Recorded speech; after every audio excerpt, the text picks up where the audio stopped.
May I come in, sir? Yes, please. Good afternoon, ma'am. Good afternoon. sir. Good afternoon. बैठ जाइए। Have a Thank you, seat. ma'am.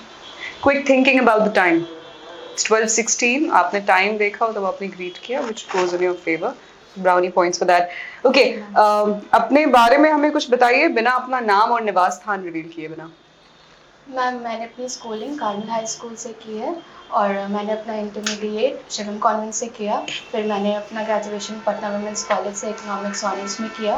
मेरी hobby dancing है और ma'am ये मेरा first attempt है BPSC का और ज्योग्राफी मेरा ऑप्शनल है एज अ मीन्स में। क्विक क्वेश्चन, आपने इकोनॉमिक्स से पटना वुमेंस कॉलेज से पढ़ाई करी, ग्रेजुएशन किया, मास्टर्स में अप्लाई नहीं किया है? नहीं। परसेंटेजेस भी मुझे ठीक ही दिखाई दे रहे हैं आपके। इकोनॉमिक्स तो एक सब्जेक्ट ऑप्शनल में होता है ना, तो ज्योग्राफी की तरफ क्यों शिफ्ट किया आपने? मैम इसके दो रीज़न हैं। पहला रीज़न ये है कि जब मैंने बीपीएससी की तैयारी शुरू की थी तो फर्स्ट सब्जेक्ट मैंने ज्योग्राफी पढ़ा था, तो मेरा इंटरेस्ट उसके तरफ आने लगा। और दूसरा मुझे ऐसा लगा कि ज्योग्राफी एज एन एडमिनिस्ट्रेटर अगर मुझे ज्योग्राफी का नॉलेज अच्छा है तो मैं वहाँ पे काम अच्छा कर पाऊँगी। क्या इकोनॉमिक्स का नॉलेज एक एडमिनिस्ट्रेटर के लिए बेहतर नहीं है? मैम इकोनॉमिक्स का नॉलेज मुझे था, मुझे लगा मुझे ज्योग्राफी के ऊपर काम करना चाहिए। ठीक है, इकोनॉमिक्स का ठीक ठाक नॉलेज है। इकोनॉमिक्स के बारे में बात कर ले थोड़ी बहुत। Yes ma'am. मुझे बस आप मतलब समझाएं इकोनॉमिक्स का क्या मतलब होता है शब्द का? मैम इकोनॉमिक्स बेसिकली ये इसका मतलब ये होता है कि किस तरीके से हम लोग स्कैर्स रिसोर्सेज को सॉरी मैम जो डिमांड्स है हमारे वो अनलिमिटेड है, उसमें कैसे डिवाइड करते हैं, किस तरीके से गवर्नमेंट परस्यू करते हैं पॉलिसीज वगैरह, इंडिविजुअल क्या स्टेप्स लेते हैं। सिंपल मतलब क्या है इकोनॉमिक्स शब्द का? सॉरी मैम, कोई बात नहीं। किसी क्लासिकल इकोनॉमिस्ट का नाम ले पाएंगी? Yes ma'am, Adam Smith. Adam Smith, कोई किताब है उनकी? Yes ma'am, ma'am The Wealth of Nation. Wealth of Nation. Yes. What does he talk about in the Wealth of Nations? Ma'am, he talk about the without the government intervention, market अपने आप ही itself खुद से काम कर लेती है। Government की intervention जरूरी नहीं होती है, फ्री हैंड होना चाहिए, गवर्नमेंट का कंट्रोल नहीं होना चाहिए। ओके, मार्केट को कैसे डिफाइन किया जाता है इकोनॉमिक्स में? यस मैम, मैम मार्केट वो होता है जहाँ पे बायर्स और सेलर मीट करते हैं और बेसिकली ट्रांसफर ऑफ मनी होता है और exchange of goods and services होता है। Exchange of goods and services, okay. कितने टाइप के मार्केट्स के बारे में जानकारी है आपको? Ma'am perfect competition market, monopoly market और मैम मुझे दो याद आ रही है अभी। ठीक। इंडियन रेलवेज के बारे में जानती हैं? यस। इंडियन रेलवेज में जो बर्थ होता है जिसके ऊपर हम ट्रैवल करते हैं, देखा है आपने? Indian Railways is the only buyer जो वैसे बर्थ्स खरीदता है, लेकिन बनाने वाले इसको बहुत सारे हैं। So there are many producers and there's only one buyer. What kind of market is that? And there are many producers but only one buyer. Monopolistic competition. Monopolistic competition. Sure है आप? मैम मुझे लगता है जहाँ तक मैं आप guess कर रहे हैं? आप guess कर रहे हैं। चलिए, सर क्या पूछना चाहेंगे? आपका first choice Bihar police service है, क्यों आप उसमें जाना चाहती हैं? सर इसके बहुत सारे रीज़न हैं, लेकिन मैं रीज़न फर्स्ट ये देना चाहूँगी कि अभी भी लोगों की मानसिकता ऐसी है कि लोग ये समझते हैं कि लड़कियों के लिए बीपीएस नहीं बना है, उनके लिए बीएस सही है, ऑफिस वर्क है, फैमिली लाइफ है। मुझे लगता है मैं उस मानसिकता को हटाना चाहिए। अच्छा, अभी कोई घटना घटी है? कोई नीट की बच्ची थी, उसके साथ उनकी मृत्यु हो गई है, क्या है मामला? उसके साथ दुष्कर्म किया क्या था? मैंने न्यूज़ फॉलो आज भी पेपर में आया है। यस सर, सॉरी सर, मैंने आज पेपर पढ़ा नहीं, टाइम नहीं मिला था मुझे, पर मैंने जहाँ तक मुझे पता है उनके साथ दुष्कर्म किया गया था जिस वजह से उन्होंने सुसाइड कर लिया था। आप श्योर हैं सुसाइड कर लिया था? Sir sorry sir. अगर आप सपोज कीजिए आप पुलिस अफसर हैं, कहीं इस तरह की घटना घटती है और आप खुद जाते हैं एक टीम मेंबर के रूप में, एक लीडर के रूप में, वहाँ टीम के लीडर, तो आप क्या देखना चाहेंगे? मैं पहले जहाँ पे जो भी घटना घटी है मैं पहले वहाँ जाऊँगी, वहाँ पे बात करूँगी, वहाँ पे साक्ष्य जमा करने की कोशिश। कैसे हो? वहाँ पे मैं लोगों से बात करूँगी, कैमरा चेक करवाऊँगी, वहाँ पे उस महिला के साथ क्या प्रॉब्लम हुआ, किस तरीके से उनके साथ बिहेव किया गया। कोई भी हो सकता है, मेल हो सकता है, फीमेल हो सकता है, सर मैं पहले चेक करूंगी, कैमरास चेक करवाऊंगी, आसपास के लोगों से बात करूंगी, आम जनता से बात करूंगी कि किस तरीके से वहाँ पे क्या सुविधाएं थी, क्या अब प्रॉब्लम घटना स्थल, मैं मान रहा हूँ यहाँ घटना स्थल है, यहाँ हम यहाँ बैठे हुए हैं, यहाँ कोई घटना घट गई है, मारपीट हो गई है, कुछ तोड़फोड़ हो गई है, तो उसमें आप क्या करेंगे? आपस का रस्साकसी हुआ है, मैं पुलिस फोर्स को लेकर वहाँ पे वही आप पुलिस अफसर हैं, आप वहाँ पहुँच गए हैं, यस सर। सर उसको क्या बोलते हैं? उसको कुछ नाम है जहाँ जाते हैं, घटना स्थल या क्या क्या बोलते हैं उसको? सॉरी सर, नहीं कलेक्ट कर पा रहे हैं, ठीक है, अच्छी बात है। आप ज्योग्राफी लिया है, यस। ठीक है। बिहार को अगर अगर आप देखेंगे ज्योग्राफिकली इस तरह से बांट के देखेंगे, क्लाइमेट को लेकर के, आपका एग्रीकल्चर को लेकर के, किस तरह से? यस सर, नॉर्थ बिहार में कॉपन क्लासिफिकेशन के अकॉर्डिंग नॉर्थ बिहार में CWA है और साउथ बिहार में कॉपन क्लासिफिकेशन के अकॉर्डिंग क्लाइमेट AW है। नॉर्थ बिहार हम में नहीं जानते AW क्या होता है, CW भी नहीं जान पाते हैं सर। हम। आप समझ लीजिए यू आर टीचर, यस हम लोग स्टूडेंट हैं, आप उसको बताइए कैसे आप समझा पाएंगे जब सर, शॉर्ट में। Yes sir. सर CWA का मतलब tropical monsoon, dry winter and summer hot weather, summer बहुत ज़्यादा वहाँ पे होता है। और साउथ बिहार में ड्रॉट का सिचुएशन होता है, वहाँ पे विंटर भी हार्श होता है, समर भी हार्श होता है और रेनफॉल की कमी होती है, जैसे AW में। अच्छा, नॉर्थ बिहार में आपका कौन सा बहुत बड़ी समस्या है? फ्लड की क्यों ऐसा situation है? सर वहाँ पे हिमालयन रिवर्स है, हिमालयन रिवर पेरिनियल रिवर्स होते हैं, तो वहाँ पे जो उसकी जो पानी होती है वो 12 महीने रहती है और बारिश में वहाँ का जल स्तर बढ़ जाता है। तो कैसे बच सकते हैं, कैसे हम उसका हम यूटिलाइज करें और फ्लड से हम बचें, क्या कर सकते हैं, क्या सर करना चाहिए? जितने सारे सरकार डैम्स को? हैं और जितने सारे एम्बैंकमेंट्स हैं उसे दोबारा से रिनोवेट करने की ज़रूरत क्या है। और ऊंचा कर दें?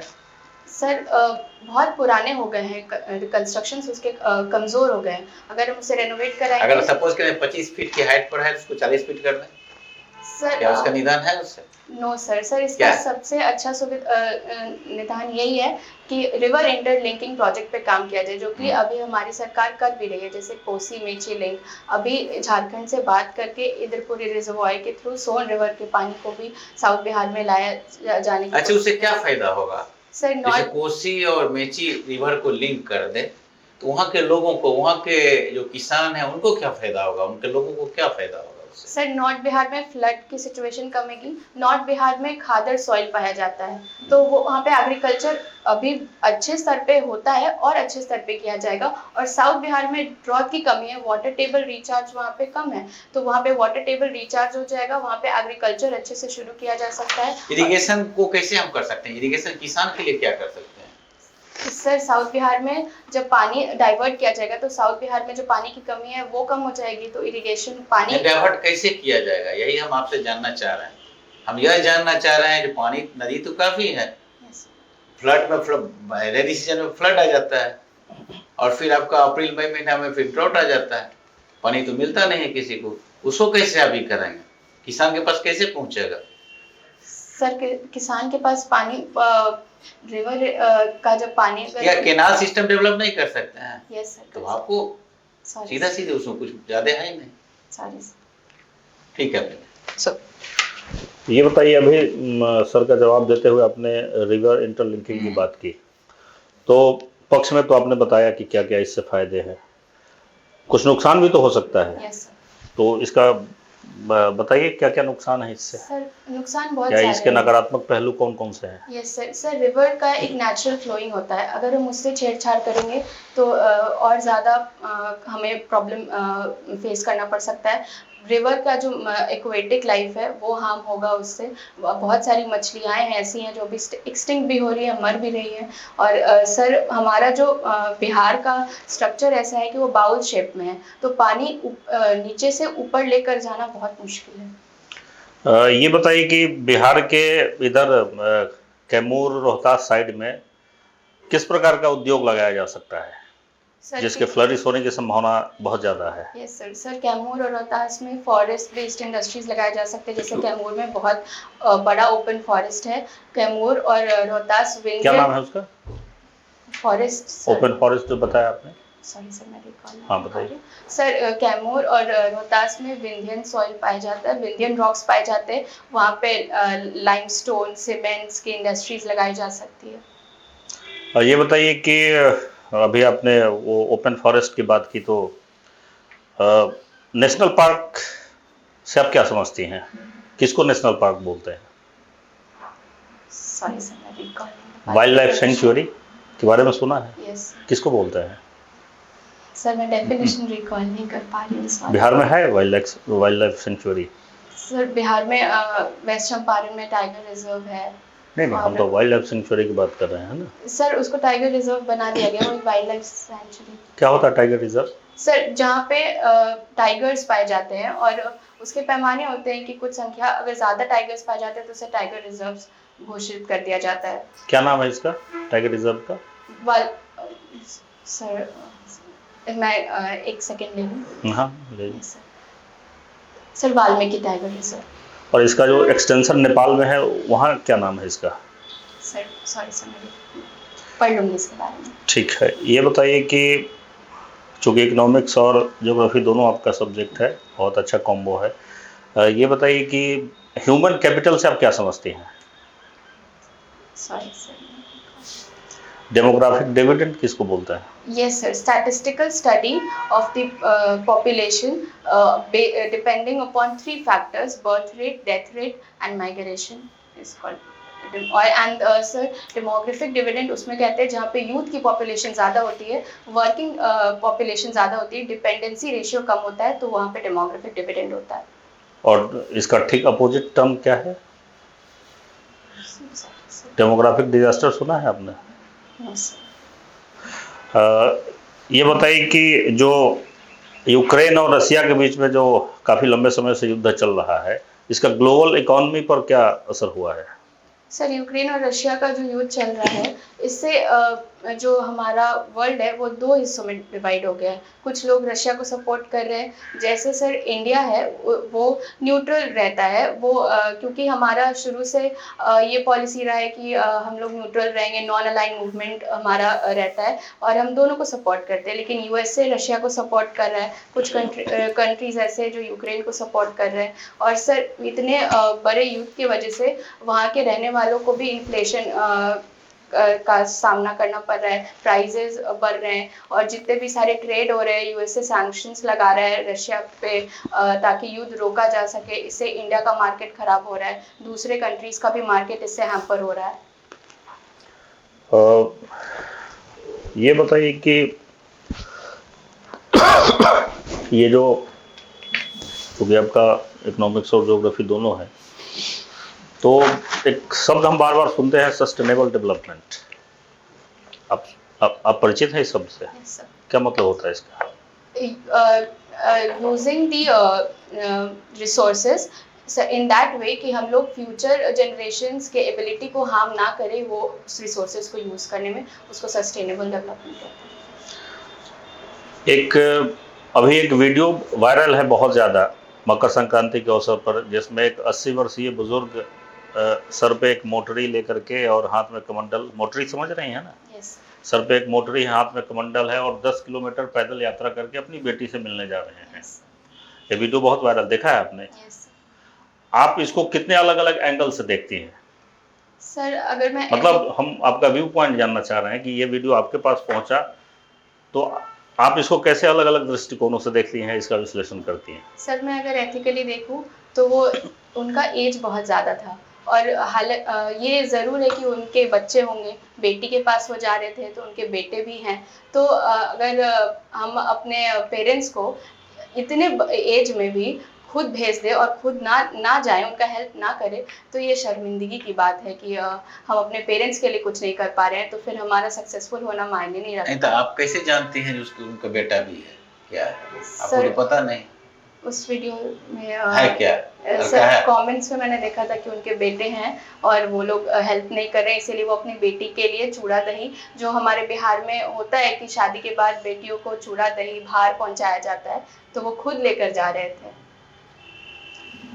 ठीक है, एक एंगल ये है एथिकल और कंपैशन वाला। और सर दूसरा लोग वीडियोस बना रहे थे वहाँ पे लोग हेल्प कर सकते थे, उनको लिफ्ट दे सकते थे। वीडियो बनाना और वायरल होना, उससे पैसा कमाना ही एक समाधान नहीं है। हम अगर उनका लेकिन हेल्प अगर करते, वीडियो नहीं बनाया जाता तो हम आप जानते भी नहीं इसके बारे में। सर अगर हम लोग नहीं भी जानते, आज मतलब 5 करोड़ से ज़्यादा लोग उस वीडियो को देख चुके हैं, बड़े बड़े सेलिब्रिटी लोग अपने स्टेटस में लगा रहे हैं उस वीडियो को, तो वीडियो बना तभी तो ये चीज़ें सामने आई। सर पर कोई उनका हेल्प तो नहीं किया। आज देखिए कितने बड़े बड़े और मीडिया से जुड़े हुए लोग उनके दरवाजे पर जा रहे हैं बाइट लेने के लिए उनका। सर मीडिया का बाइट कुछ समय तक के लिए रहता है, वो आज फेमस हो जाएंगे लेकिन कल उनका स्थिति वैसा ही रहेगा, कोई उनको पूछने भी नहीं जाएगा। तो सर मुझे लगता है कि वीडियो बनाने से ज़्यादा इम्पोर्टेंट ये था कि वहाँ पे उनका हेल्प किया जाए, उन्हें उनके डेस्टिनेशन तक पहुँचा दिया जाता, तो वो उनका हेल्प ज़्यादा होता, क्योंकि वो उस एज में थे कि उनका हेल्प करना ज़रूरी था। अगर आप उस ज़िले में एसडीएम होती और आपके पास ये वीडियो आया होता, आप क्या करती? आप भी एक आम नागरिक की तरह स्क्रॉल कर देती देख करके, या फिर मैं वीडियो नहीं आता, आप पुलिस अफसर हैं या आप एसडीएम हैं कहीं के, अब जा रहे हैं रास्ते, ऐसे भी बूढ़े तो मिल ही जाएंगे। जो अभी जो आपका मकर संक्रांति अभी जस्ट बीता है, इसमें इस क्षेत्र के खास करके मगध के या भोजपुर के या कस्टम है, जो सभी अपने बेटी के यहाँ, अपने बहन के यहाँ दही चूड़ा, तिलकुट या तिलवा लेकर के जाते हैं। तो आप क्या करती हैं? आप क्या उनको लिफ्ट देती? एकदम खुल के बताइए। Yes sir. सर अगर मैं किसी मीटिंग में जा रही होती तो मैं लिफ्ट नहीं देती, मैं उन्हें दूसरे जो पब्लिक व्हीकल है वो रिजर्व करवा के उन्हें उनके डेस्टिनेशन तक पहुंचा देती, मैं पैसा दे देती। और अगर मैं अपने अभी भी मिल जाएंगे, अभी भी जाएंगे तो अभी भी लोग मिल जाएंगे उस एज ग्रुप के, जो जा रहे हैं, काम करके जा रहे हैं या काम करने के लिए जा रहे हैं। वह तो इसलिए फेमस हुआ जब चूड़ा और दही और आपका तिलकुट तिल लेके अपने बेटे के यहाँ जा रहे थे, वो तो उसके बेटे के प्रति अफेक्शन या जो अपने आस्था या जो आपका प्रचलन है उसको निभा रहे थे, अपने दायित्व को निभा रहे थे। सर मैं अगर निजी काम के लिए जाती तो मैं ज़रूर उनका हेल्प करती, और मैंने ऐसा पहले किया भी है। मेरे सामने एक बुजुर्ग थे जो गिर गए थे और कोई उनका हेल्प नहीं किया था, और सब वीडियोस बना रहे थे और वो चल भी नहीं पा रहे थे ठीक से, तो मैंने ही उन्हें उठाया था। तो अगर मैं अपने पर्सनल काम के लिए जा रही थी तो वो मैं तो गिरे नहीं थे, वो तो जा ही रहे थे, तो आप यही सोचेंगे जी तो इतना कितना 2 केजी 1 केजी लेकर के जा रहे हैं अपने यहाँ, तो आराम से चल रहे हैं। यस सर, बट अगर वो इतने एज में है और मैं ज़रूर हेल्प करती सर। अच्छा ठीक, थैंक यू। ठीक है, ओके, ठीक है, ठीक है। Okay, thank you Rishabh. ठीक, ऋषभ, चलो। Right, yes ma'am. You can leave.